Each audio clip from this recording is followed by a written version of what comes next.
get more on all of this with Gadi Adelman. He's a counterterrorism expert and advisor. Gadi, thanks for being with us. And Gadi, can Israel expect to see more attempts like this by ISIS to breach the Golan border? Evening, Michelle. Thanks for having me. Yeah, unfortunately, I believe they will see more. We know ISIS, obviously, with what just happened. We know ISIS is in the southern area of Syria, so it's not unusual to assume that this is going to happen again in the future. Well, Gadi, meanwhile, Jordan also saying that it's killed a number of Islamic State jihadists who try to approach Jordan's border with Syria. So is this ISIS being forced out of Syria by government troops and they're just trying to infiltrate wherever they can? Well, you have to understand what ISIS is looking to try and do here. And if we go back to last Wednesday, I believe it was, you had 2 rockets that were fired from Syria into Israel. They both landed into the Sea of Galilee.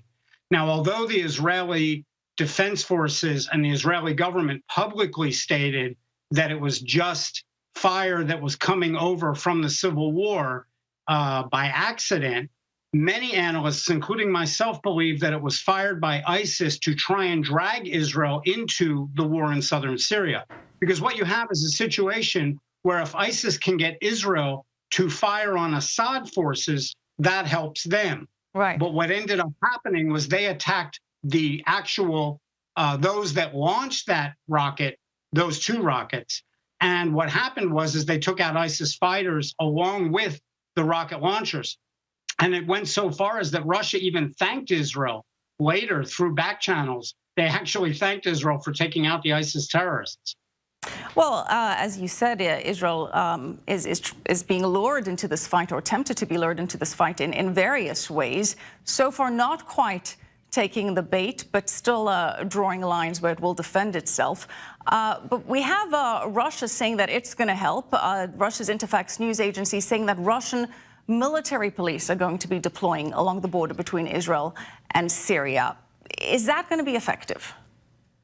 I think it's more of a deterrent than anything else, but it's not going to stop ISIS. I mean, we're still dealing with the same ISIS individuals that believe that if they die in the name of jihad, they're going to paradise. So they're going to try it regardless of who is manning that border. Let's not forget that right now in that buffer zone, that area that these 7 ISIS terrorists managed to get into, that area is being governed right now by the United Nations forces. Right. So, regardless of who's there, you're going to have the same situation. They're going to continue to attempt to do this.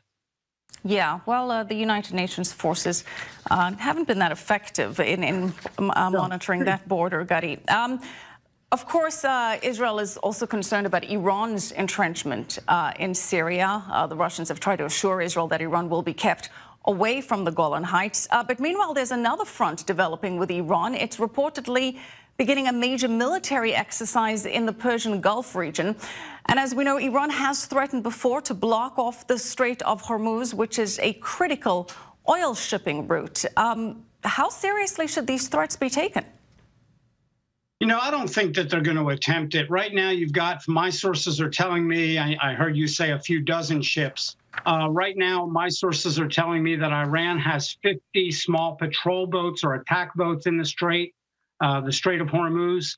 I think they're just, it's saber rattling. They're not going to try anything. They know how many different countries, including the United States, would come down on them. Could there be an accidental altercation then, if they're there and then U.S. boats make their way there? I mean, could it accidentally cause some kind of flare-up?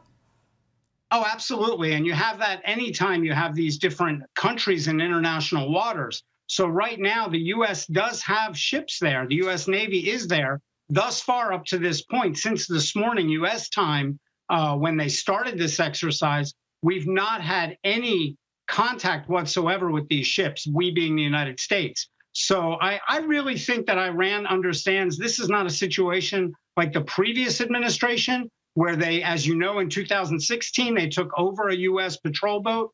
They are not going to attempt that with this president. All right. Gadi, appreciate it. Gadi Adelman, thank you.